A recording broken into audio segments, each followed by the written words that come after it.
بسم اللہ الرحمن الرحیم۔ نہ جانے امی نے ایسا کیوں کیا تھا، مجھے اتنا پڑھا لکھا تو دیا تھا، اپنے پاؤں پر کھڑا تھا، پھر روٹی پکانا کیوں نہیں سکھایا تھا۔ اجنبی ملک میں میرا پہلا دن تھا جب مجھے پراٹھے کی سخت طلب ہو رہی تھی، اور کچھ کوشش کے بعد میں تنگ آ کر برگر لے آیا تھا۔ بس میں نے بھی ٹھان لی اور ایک دیسی ہوٹل سے جا کر پراٹھا روٹی بنانا سیکھ لیا۔ اب امی کو سرپرائز دوں گا، میں نے سوچا۔ میں نے امی کو چھٹیوں کا نہیں بتایا تھا۔ جب میں واپس پہنچا، میں نے دھیرے سے کچن میں جا کر چپکے سے توا چڑھا دیا۔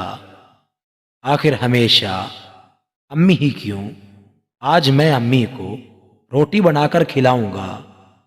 میں نے شدت بھوک سے تل ملاتے ہوئے سوچا، لیکن وہ کہتے ہیں نا کہ اولاد بھوکی ہو تو ماں کو فوراً پتہ چل جاتا ہے۔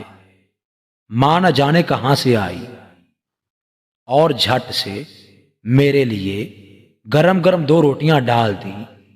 میرے ہاتھ خود بخود رک گئے کہ کوئی پردیس یا دیس میں کیسی خستہ روٹی بنانا سیکھ لے۔ ماں کے ہاتھ کی روٹی کی بھوک ہمیشہ رہتی ہے۔